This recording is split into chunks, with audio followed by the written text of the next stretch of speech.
Hello everyone. Have you ever wondered how a massive cruise ship weighing thousands of tons can float on water, while a small iron nail sinks instantly? The answer lies in one golden law: upthrust equals the weight of the liquid displaced by the body. This concept is the very foundation of Archimedes' principle.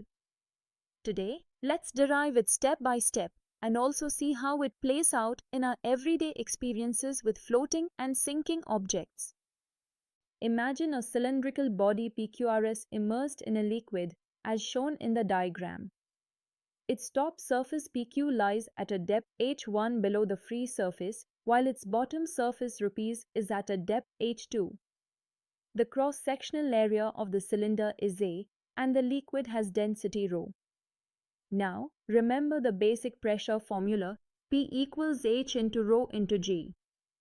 So, the deeper the point, the greater the pressure acting on that surface. Let's calculate the forces acting on the top and bottom surfaces of this body. At the top surface, depth is H1. So, pressure P1 equals H1 into ρ into G. The force on this surface, F1, equals P1 into A. That gives us F1 equals H1 into ρ into G into A. At the bottom surface, depth is H2. Pressure P2 equals H2 into ρ into G.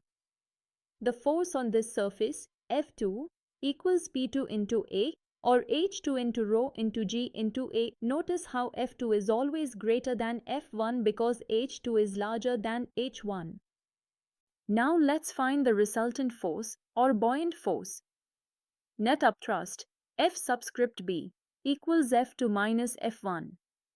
Substituting the values, we get F subscript B equals open bracket H to ρ G A minus H1 ρ G A close bracket.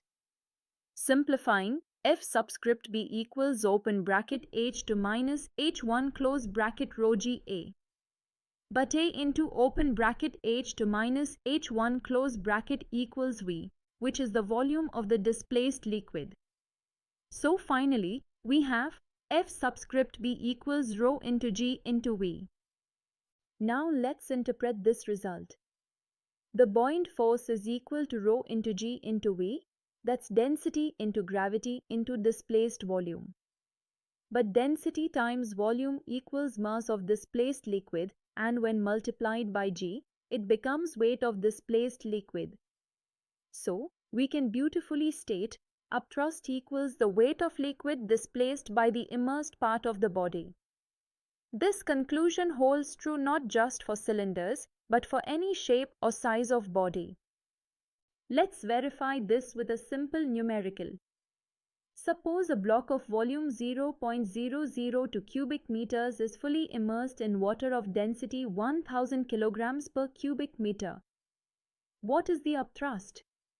Step 1. Use the formula F subscript B equals ρ into G into V. Substitute values 1000 into 9.8 into 0.002.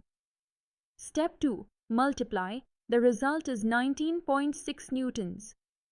So, the upthrust is exactly equal to the weight of 0.002 cubic meters of water displaced.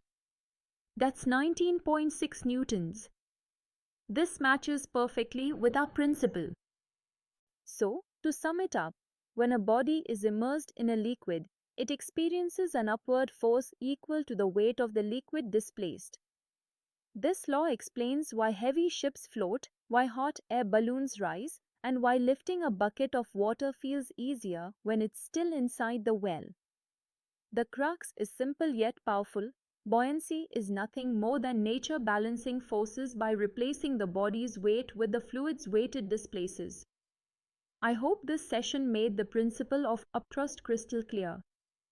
In our next session, we'll take this forward into Archimedes' principle and see its wide-ranging applications.